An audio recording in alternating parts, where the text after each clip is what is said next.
Hello aspirants, कैसे हैं आप सब। लास्ट क्लास में हम लोगों ने पढ़ा कैसे भारत और यूरोप के बीच ट्रेड होता था। ट्रेड जो कि ऑटोमन्स की वजह से बंद हो गया और इसके बाद ज़रूरत पड़ी समुद्री मार्ग की खोज की, जिसे कि पोर्चुगल ने सीरियसली लिया और पोर्चुगल से आए Vasco D gamma. Vasco D gamma Bharat आए। उन्होंने केप ऑफ गुड होप से होते हुए भारत के समुद्री मार्ग की खोज की। ये चीज़ें हम पिछली क्लास में पढ़ चुके हैं।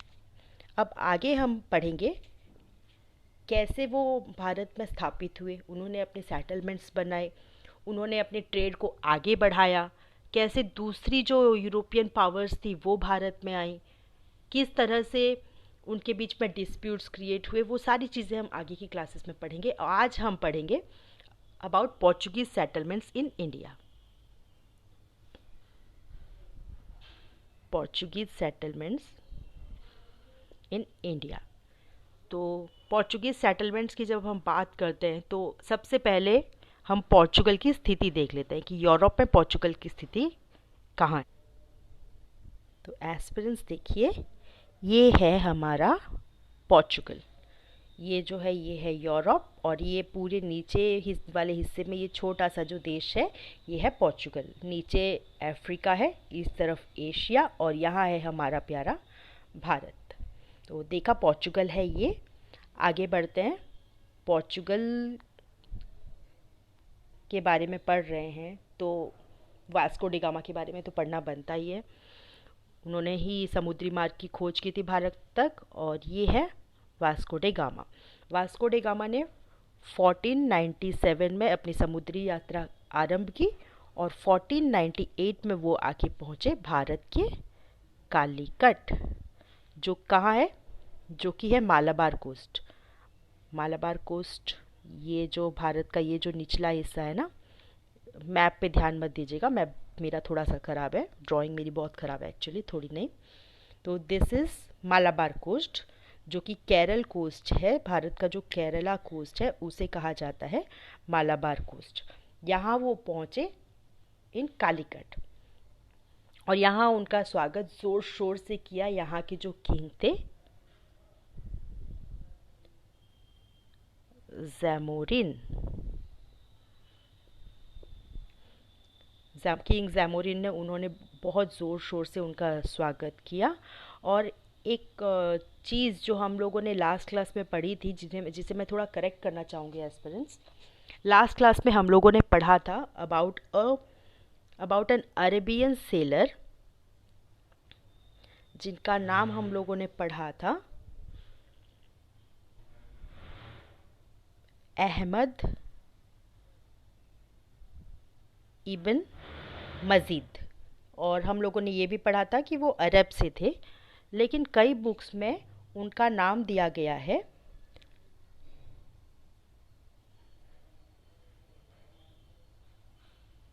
अब्दुल मजीद। और उन्हें कहा जाता था कि वो, ये भी कहा जाता है कि वो गुजरात से थे, ना कि अरब से। तो इस चीज़ को लेके कोई क्लैरिफिकेशन नहीं है कि उनका नाम अहमद इब्न मजीद था या अब्दुल मजीद था और वो गुजरात से थे या अरब से थे। तो आप यहाँ पे सिर्फ नाम याद रखिए, मजीद। मजीद याद रखिए, कहीं भी क्वेश्चन आए तो आप मजीद लिख सकते हैं। तो आगे बढ़ते हैं। जब वो भारत आए, भारत में वो रहे 3 महीने, 3 मंथ्स वो भारत में रहे। और यहाँ से जब वो वापस लौटे, अपने साथ इतना सामान लेके गए थे एस्पिरेंट्स कि उसे बेचकर उन्हें जो मुनाफा हुआ ना, that was 60 times of the total expense of his voyage to India. Bharat की जो समुद्री यात्रा थी ना उसकी, उसमें जितना खर्च हुआ था उसका 60 गुना उन्हें फ़ायदा हुआ उन चीज़ों को बेचकर। अब इतना फ़ायदा देख के इंटरेस्ट तो किसी का भी क्रिएट हो ही जाएगा, हर किसी को मुनाफा चाहिए। लेकिन एक बात थी, जो पोर्चुगीज़ थे ना, मतलब Vasco D gamma, including Vasco D gamma, वो भारत के ट्रेड पे अपनी मोनोपोली चाहते थे। अब मोनोपोली क्या है? मोनोपोली हम लास्ट क्लास में पढ़ चुके हैं। इस वर्ड को आप याद रखिएगा, आगे भी ये वर्ड्स बहुत बार यूज़ होंगे, क्योंकि जो भी आता है उसे अपना एक छत्र शासन चाहिए भारत के वाणिज्य पे। वो अपना प्रॉफिट किसी के साथ शेयर नहीं कर सकते, तो इसे याद रखिएगा, मोनोपोली। तो उन्हें चाहिए थी मोनोपोली इन इंडियन ट्रेड, लेकिन उनसे पहले बहुत सारे ट्रेडर्स आते थे इंडिया में, अरब्स, अफ्रीकन्स, चाइनीज़ और भी बहुत से लोग भारत आते थे वाणिज्य करने के लिए। तो इनका मेन मोटो था कैसे इन सबको पीछे छोड़कर हमें आगे बढ़ना है इन ट्रेड, और वास्को डी गामा भी काफ़ी हद तक यही चाहते थे। ये थी वास्को डी गामा की पहली भारतीय यात्रा के बारे में। इसके बाद वो 2 और बार भारत आए थे, इसके बारे में हम आगे पढ़ेंगे। लेकिन उनकी जो पहली भारतीय यात्रा थी और दूसरी भारतीय यात्रा थी, उसके बीच आए थे भारत में पेड्रो एल्वारेज कैब्रल। ये है पेड्रो एल्वारेज कैब्रल, जो कि भारत आए थे वास्को डी गामा के जाने के बाद, वास्को डी गामा की पहली जर्नी के बाद वी कैन से, इन 1500 एडी। और इन्होंने क्या किया, कालीकट में अपनी फैक्ट्री इस्टेब्लिश की। फैक्ट्री का मतलब कारखाना नहीं है दोस्तों, फैक्ट्री का मतलब यहाँ है गोडाउन। बड़े बड़े गोडाउन उन लोगों ने बनाए ताकि वहाँ वो अपना सामान स्टॉक करके रख सके, जो सामान वो खरीदते थे भारत से। इतना सारा सामान एक साथ वो ले जा नहीं सकते थे, और एक बार में उन्हें थोड़ा थोड़ा सामान वो ले जाना नहीं चाहते थे, तो वो एक फैक्ट्री बना के रखते हैं वहाँ, ताकि वहाँ अपना वो खरीदा हुआ सामान जमा करें और उसे वो जैसे समय और सुविधा हो वो उसे पोर्चुगल ला सके। तो उन्होंने अपनी फैक्ट्री एस्टेब्लिश की, we can say first Portuguese factory in Calicut. और उसके बाद में उन्होंने कोचीन और कैनेनोर जैसी जगहों पे भी अपना बिजनेस एस्टेब्लिश किया, और बहुत सारे अरब्स को, अरब मर्चेंट्स को उन्होंने मारा, लिटरली उन्होंने हत्या की, ताकि बिजनेस पे, इंडियन बिजनेस पे, इंडियन ट्रेड पे अपना कंट्रोल कर सके।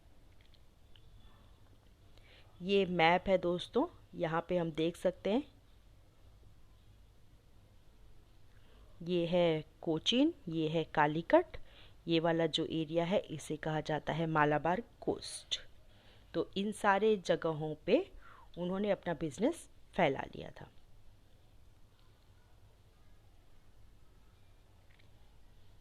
किसने? इन्होंने। His name is Pedro Alvarez Cabral. इसके बाद वास्को डी गामा अपनी दूसरी भारतीय यात्रा पे भारत आए। वो भारत आए दूसरी बार 1502 में, और इस बार उन्होंने क्या किया, कैनेनोर में अपनी फैक्ट्री एस्टेब्लिश की। ये है कैनेनोर, कालीकट में पहले ही फैक्ट्री एस्टेब्लिश हो चुकी थी कैब्रल द्वारा, अब यहाँ पे कैनेनोर में भी फैक्ट्री एस्टेब्लिश हो गई। और ये जो 3 जगह हैं, कैनेनोर, कालीकट एंड कोचीन, ये 3 हो गए पोर्चुगल ट्रेडिंग के हब, भारत में इम्पॉर्टेंट हब्स हो गए। उन्होंने क्या किया, 1503 में यहाँ के जो रूलर थे उनकी परमिशन लेके इन तीनों एरियाज़ में फोर्ट बनाना शुरू कर दिया। फोर्ट क्या, गढ़ बनाना शुरू किया, क्योंकि उनका जो सामान वहाँ रखा जाता था ताकि वो उसे प्रोटेक्ट कर सके। इसके लिए उन्होंने यहाँ पे अपना गढ़ बना लिया, वहाँ के जो रूलर थे उनकी परमिशन से। इसके बाद क्या होता है, इसके बाद ये होता है कि हाँ, तो इसके बाद ये होता है कि वास्को डी गामा चाहते थे यहाँ पे ट्रेड में अपनी मोनोपोली, लेकिन जैसा कि हमने पढ़ा कि यहाँ पे ऑलरेडी उनके कॉम्पिटिटर्स मौजूद थे। उनमें सबसे ज़्यादा जो इनका कंपटीशन था वो था अरब्स के साथ। And Arabs were also being supported by king Zamorin. King Zamorin जो है वो अरब्स को सपोर्ट करते थे। क्यों? क्योंकि भाई वो बहुत पहले से आ रहे थे यहाँ पे, उनका बहुत पुराना व्यापारी रिश्ता था इन लोगों के साथ में, तो वो अरब्स को ज़्यादा सपोर्ट करते थे इन कंपैरिजन टू पोर्चुगीज़। ये बात हजम नहीं हुई वास्को डी गामा को। उन्होंने क्या किया, जो किंग जैमोरिन थे उनके जो एनिमीज थे उनके साथ अलायंस बनाने शुरू किए, उनके साथ अ, गठबंधन शुरू किया वीकेंड से, ताकि वो अरब्स को रोक रोक सके और साथ में जैमोरिन को भी रोक सके अरब्स को सपोर्ट करने के लिए। यहाँ उन्होंने अरब्स पे अटैक करना शुरू किया और किंग जैमोरिन का भी बहुत बढ़ चढ़कर विरोध किया।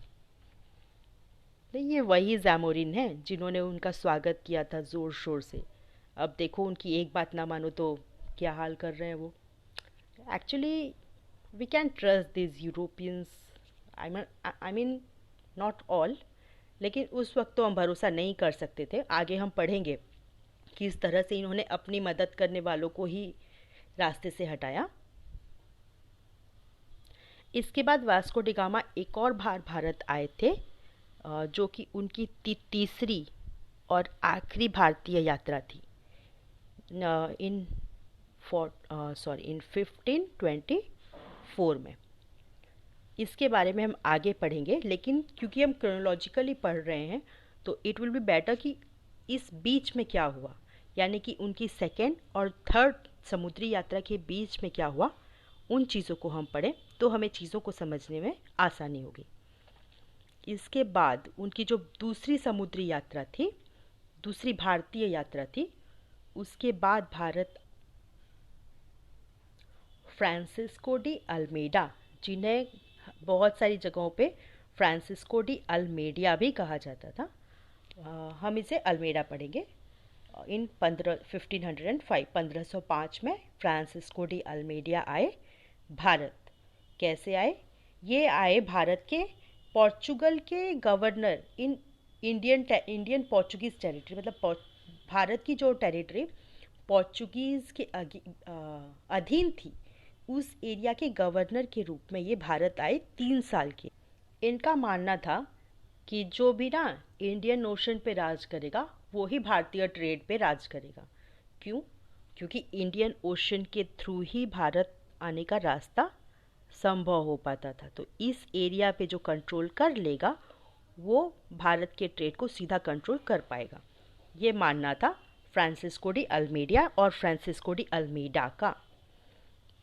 उन्होंने इसके लिए एक ब्लू वाटर पॉलिसी शुरू की, ब्लू वाटर पॉलिसी, जिसके थ्रू वो इंडियन ओशन पे अपना कंट्रोल बना सके। कंट्रोल कैसे बना सके? ताकि वो वहाँ इंडियन ओशन में मूवमेंट करने वाली सारी मर्चेंट शिप्स पे नज़र रख सके और वहाँ जो भी शिप आए उनकी परमिशन से आए, उनकी ये इच्छा थी। और अपनी इस पॉलिसी को उन्होंने नाम दिया था ब्लू वाटर पॉलिसी। इसके बाद क्या होता है? इसके बाद 1508 में एक युद्ध होता है। युद्ध किन किन के बीच? युद्ध होता है इजिप्शियन और Gujarat in one side against Portuguese,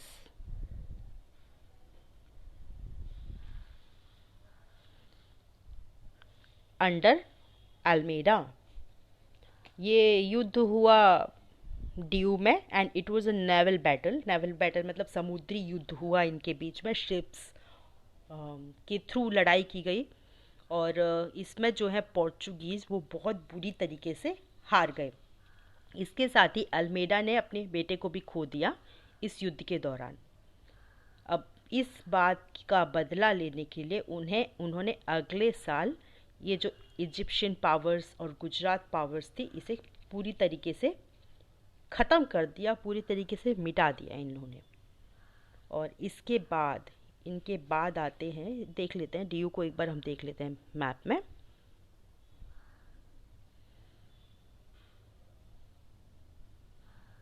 देखिए ये कोचीन, कोचीन कालीकट कैंडेनौर से ऊपर की ओर उत्तर की ओर जाते हुए ये है हमारा गोवा। ये भी कोस्टल एरिया में ही पड़ता है, हम सब जानते हैं।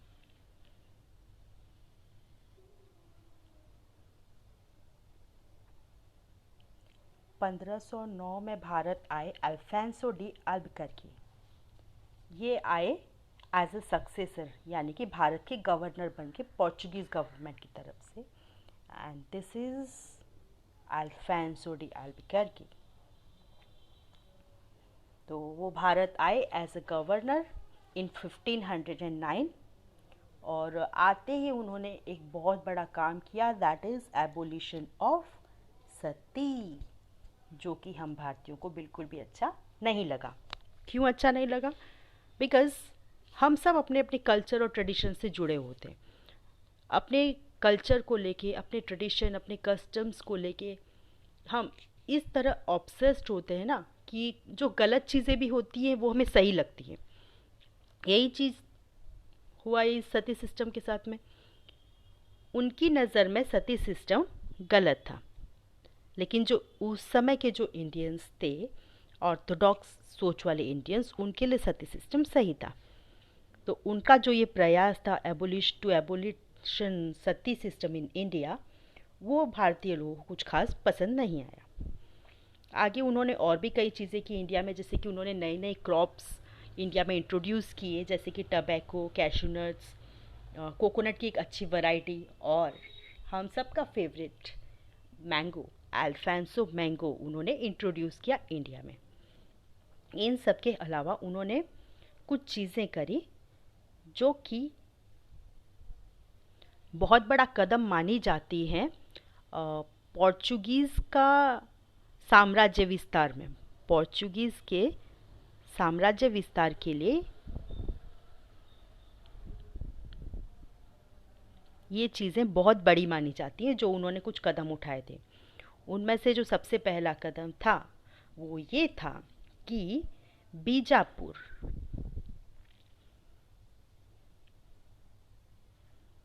ये देखिए ये वाला जो एरिया है ना, ये वाला एरिया, ये है बीजापुर, यानी कि भारत के पश्चिम उपकूल में पड़ता है बीजापुर। बीजापुर जो रूलर थे उनके अधीन में आता था गोवा। तो अल्फांसो ने क्या किया, उन्होंने बीजापुर के जो रूलर थे उनसे गोवा अपने कंट्रोल में ले लिया। बीजापुर के जो रूलर्स थे उनसे गोवा को उन्होंने अपने कंट्रोल में ले लिया। And it was the first territory, मतलब भारत की ये पहली टेरिटरी थी जो कि अलेक्जेंडर के बाद किसी यूरोपीय शासक तो नहीं कह सकते, लेकिन फिर भी वो यूरोपीय शासन के अधीन चली गई थी हमारा गोवा इन 1510 एडी। इसके बाद जो उनकी दूसरी रणनीति थी, उन्होंने क्या किया, जो पोर्चुगल वॉयगर्स थे, पोर्चुगल से जो समुद्री यात्री भारत आते थे, उन्हें इन्होंने एनकरेज किया भारतीय लड़कियों से विवाह करने के लिए, भारतीय लड़कियों से शादी करने के लिए। क्यों? ताकि वो भारत में सेटल्ड हो सके। भारत के जो आम लोग हैं, जो मौलिक जो आदिवासी हैं, भारत के जो मूल निवासी हैं, उन लोगों के साथ वो मिलजुल सके। ये चीज़ें अभी भी होती हैं। देखिए, जैसे लोग अमेरिका जाते हैं और कई बार ऐसा देखा भी जाता है कि वहाँ की सिर्फ ग्रीन कार्ड पाने के लिए, वहाँ की सिटीजनशिप पाने के लिए वहाँ की लड़कियों से शादी करते हैं। ऐसा बहुत सारे देशों में देखा जाता है कि किसी देश की सदस्यता लेने के लिए, वहाँ पे अपने अधिकार पाने के लिए कई बार लोग ये चीज़ अपनाते हैं। वहाँ की जो लोकल लड़कियां हैं उनके साथ वो शादी करते हैं ताकि वहाँ पे उन्हें लैंड अधिकार मिल सके और भी दूसरे तरीके के राइट्स उन्हें मिल सके। तो यही इसी एम्बिशन के साथ अल्फांसो ने एनकरेज किया पोर्चुगीज़ लड़कों को, पोर्चुगीज़ वॉयजर्स को इंडियन लड़कियों के साथ शादी करने के लिए, और उन्होंने उनकी मदद की गोवा और उसके आसपास के इलाकों में एस्टैब्लिश होने के लिए, मतलब एज ए लैंडलॉर्ड। जो नेक्स्ट चीज़ थी जो उन्होंने किया उन्होंने क्या किया, उन्होंने तीन इम्पॉर्टेंट स्टेप्स लिए। तीन इम्पॉर्टेंट स्टेप्स किस चीज़ के लिए उन्होंने?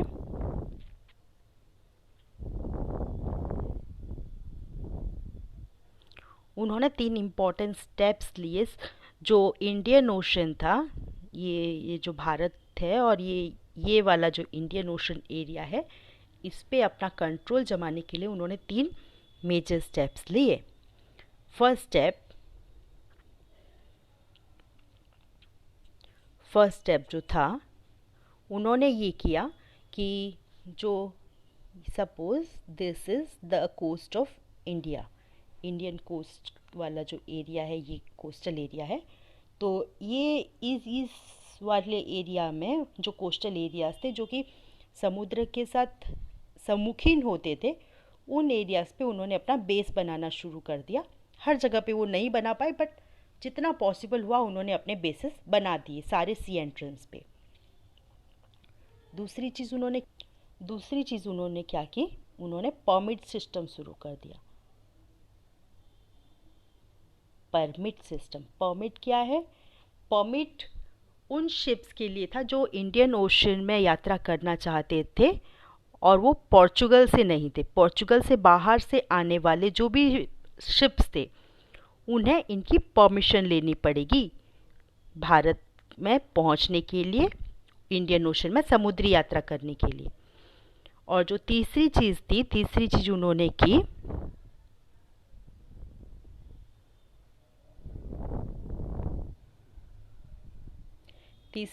उन्होंने की, वो उन्होंने की कि जो भी मेजर शिप बिल्डिंग सेंटर्स थे जहाँ की बड़ी बड़ी जहाज़ें बनाई जाती थी, उन्हें अपने कंट्रोल में ले लिया। अब क्या होगा कि जो भी बड़े जहाज़ बनेंगे उनकी इजाज़त से बनेंगे, उनके हिसाब से बनेंगे। तो इन चीज़ों की वजह से, इन जो बड़े फैसलों की वजह से ही अल्फांसो को कहा जाता है the real founder of Portuguese power in India and east. The real founder of Portuguese power in India and east. इसका मतलब है कि भारत और पूर्वी इलाकों में पोर्चुगीज पावर का जो रियल फाउंडर है वो बनाया गया, वो कहा गया अल्फांसो को। इसके बाद बहुत सारे लोग आए गए और इन 1524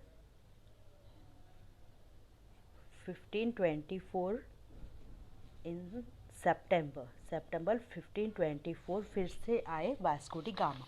वास्को डी गामा वो अपनी थर्ड भारतीय यात्रा पे आए इन 1524 और इस बार वो गोवा पहुँचे। गोवा, वहाँ पे उन्होंने बहुत सारी कोशिशें की जो कि एडमिनिस्ट्रेटिव रिफॉर्म्स लाने की, लेकिन वो खास कुछ कर नहीं पाए इस बार। बिकॉज इन दिसंबर 1524 itself,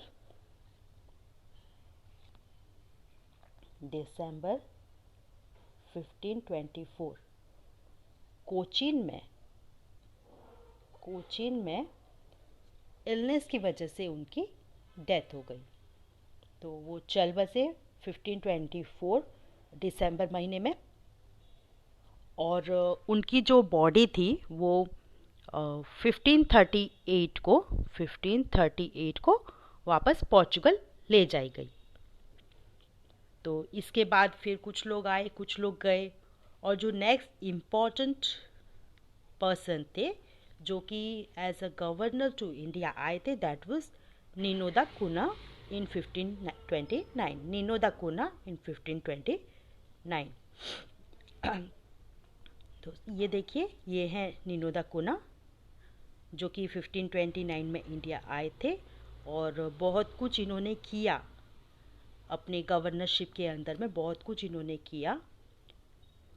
उन्होंने क्या किया, उन्होंने अपनी कैपिटल शिफ्ट कर दी गोवा। पहले कहाँ थी कैपिटल? कोचीन। तो कोचीन से उन्होंने अपनी कैपिटल शिफ्ट कर दी Goa. It was his first step. इसके बाद उन्होंने क्या किया, इसके बाद वो वेस्ट में तो अपना अधिकार जमा चुके थे, साउथ में अच्छी खासी उनकी चल रही थी। अब उन्हें ईस्ट में पहुंचना था, क्योंकि ईस्टर्न कोस्ट भी बहुत ही महत्वपूर्ण है। देखिए, इस तरह से इंडियन ओशन को क्रॉस करके बे ऑफ बंगाल के थ्रू आराम से भारत पहुंचा जा सकता है। तो उन्होंने क्या किया, उनके साथ जो आए हुए जो पोर्चुगीज़ वॉयगर्स थे, उन्होंने एस्टेब्लिश करना शुरू कर दिया बंगाल में, बंगाल पे अपना अधिकार करने की एम्बिशन से। एंड इन 1536 बंगाल के जो उस टाइम के रूलर थे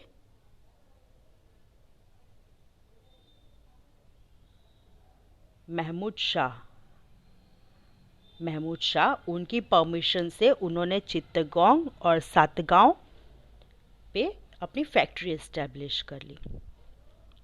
देखिए, ठीक से एक बार देख लेते हैं। ये है चित्तगोंग और ये है सातगांव। तो चित्तगोंग जो है अब बांग्लादेश के अंदर आता है, तो उस वक्त ये भारत में हुआ करता था। तो चित्तगोंग और सातगांव में उन्होंने अपनी फैक्ट्रीज एस्टेब्लिश कर ली। इन सब के साथ जो एक और बहुत बड़ा कारनामा उन्होंने किया, दैट वाज इन 1537। उन्होंने क्या किया कि जो गुजरात के रूलर थे उस समय, बहादुर शाह, उनकी इन्होंने हत्या कर दी। गुजरात के रूलर बहादुर शाह की हत्या करके डीयू और बेसाइन को अपने कंट्रोल में ले लिया उन्होंने। तो यही चीज़ें देखिए, जो हमने ब्रिटिश काल में जो चीज़ें देखी थी ना, वो यूरोपियंस के आने के समय से ही शुरू हो गई थी। लोकल राजाओं को मारना और उनके जो साम्राज्य पे अधिकार करना, जो उनके लिए यूज़फुल होते थे। ये क्या करते थे, बेसिकली जो उपकूलवर्ती एरिया है ना, जो समुद्र का उपकूलवर्ती एरिया, उसे ही अपने कंट्रोल में रखना चाहते थे।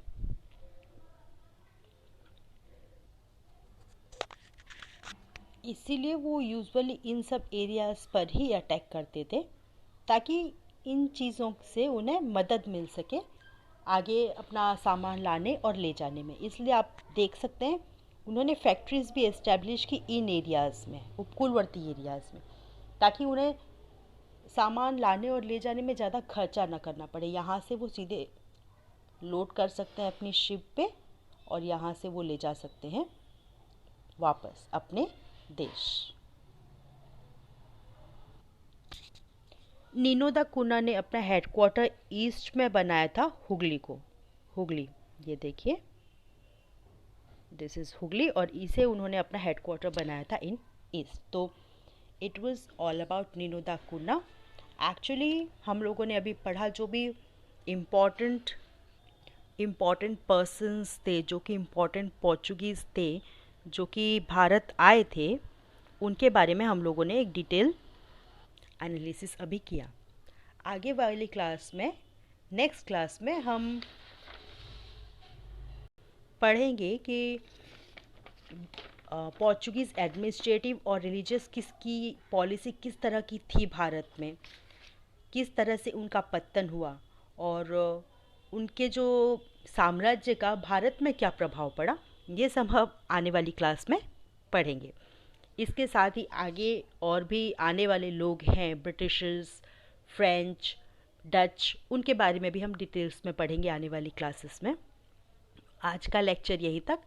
लेक्चर पसंद आता है तो चैनल को सब्सक्राइब ज़रूर कीजिए, ताकि आने वाले लेक्चर्स की आपको इन्फॉर्मेशन मिलती रहे।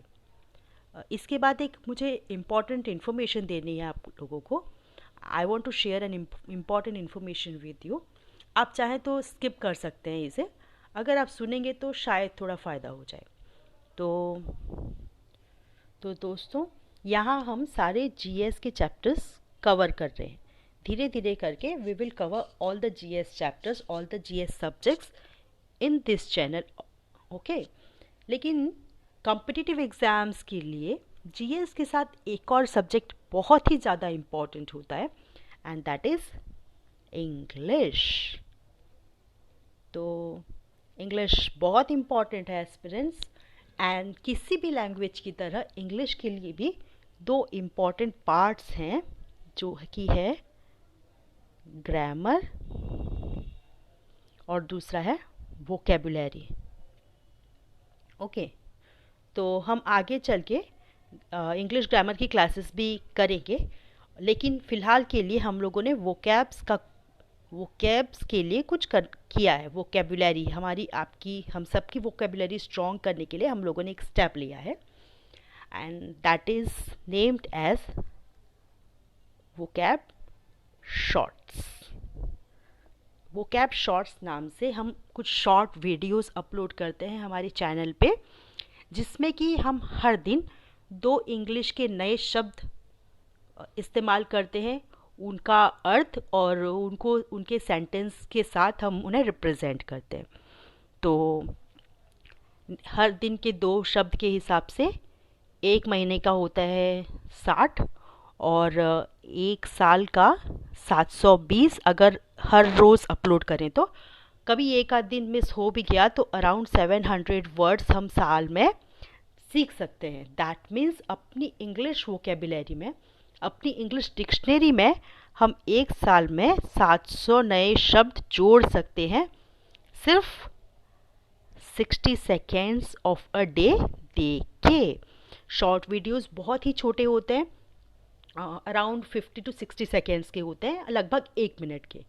तो आप कोशिश कीजिएगा उन वीडियोस को देखने की ज़रूर से। अगर आपके पास टाइम है तो आप उन वर्ड्स को उनके मीनिंग और सेंटेंसेस के साथ में नोट डाउन कर सकते हैं। हम बहुत ही सिंपल सेंटेंसेस फ्रेम करने की कोशिश करते हैं, क्योंकि देखिए दोस्तों, अगर किसी भी एग्ज़ाम में आपको सेंटेंस फ्रेम करना है ना, तो आप चाहे तो कॉम्प्लेक्स सेंटेंस फ्रेम कीजिए, चाहे तो इजी सेंटेंस फ्रेम कीजिए, मार्क आपको समान मिलने वाला है। अगर आपका सेंटेंस राइट है तो आपको उसके पूरे मार्क्स मिल जाएंगे। तो इसीलिए बेहतर है कि आप छोटे सेंटेंसेस बनाएं। उसमें क्या होगा कि गलती करने की गुंजाइश बहुत कम होगी। ठीक है, तो हम इसी तरह छोटे छोटे सेंटेंसेस अपलोड करते हैं। आप क्या करें, अगर आप कर सकते हैं तो वर्ड को उसके मीनिंग और सेंटेंस के साथ आप नोट डाउन कर लें, ताकि वो आगे चल के आपको हेल्पफुल हो, आप उसका रिवीजन कर सकें उसे बार बार पढ़ के। अगर आपके पास टाइम नहीं है नोट डाउन करने का, तो आप क्या करें, उस 1 मिनट के वीडियो को दिन में 2-3 बार, अब जब भी आपको टाइम मिले, 1-1 मिनट ही तो देना है, तो दिन में जब भी आपको टाइम मिले उसे आप सुन लें। इससे क्या होगा, वो आपके दिमाग में बैठ जाएगा। और दूसरी चीज़, आपको उन्हें यूज़ करना है। दो ही वर्ड्स हैं दोस्तों, तो दो वर्ड्स हम हर रोज़ सीख ही सकते हैं। तो इन्हें क्या करना है, आपको अपनी बोलचाल में, अपनी बातचीत में इस्तेमाल करना है, ताकि आप उन वर्ड्स के साथ एक्वाइंटेड हो जाएं और वो अच्छी तरीके से आपके दिलो दिमाग पे बैठ जाए। दैट मीन्स कम्प्लीटली वो आपकी वोकेबुलरी में ऐड हो जाए और आपके वर्ड पार को एनहेंस करने में हेल्पफुल हो। तो ये थी वो इन्फॉर्मेशन।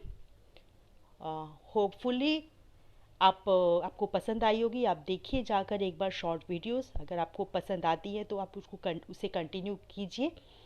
और आप चाहें तो आप इसे आगे किस तरह से पढ़ना है वो भी मैं आप लोगों को आगे बता दूँगी। और अगले वीडियो में, शायद अगले वीडियो में मैं आपको बता दूँ कि आप किस तरह से इसे नोट डाउन करना चाहते हैं, अगर आप चाहें तो अब मिलते हैं नेक्स्ट वीडियो में। Till then, stay safe, stay healthy.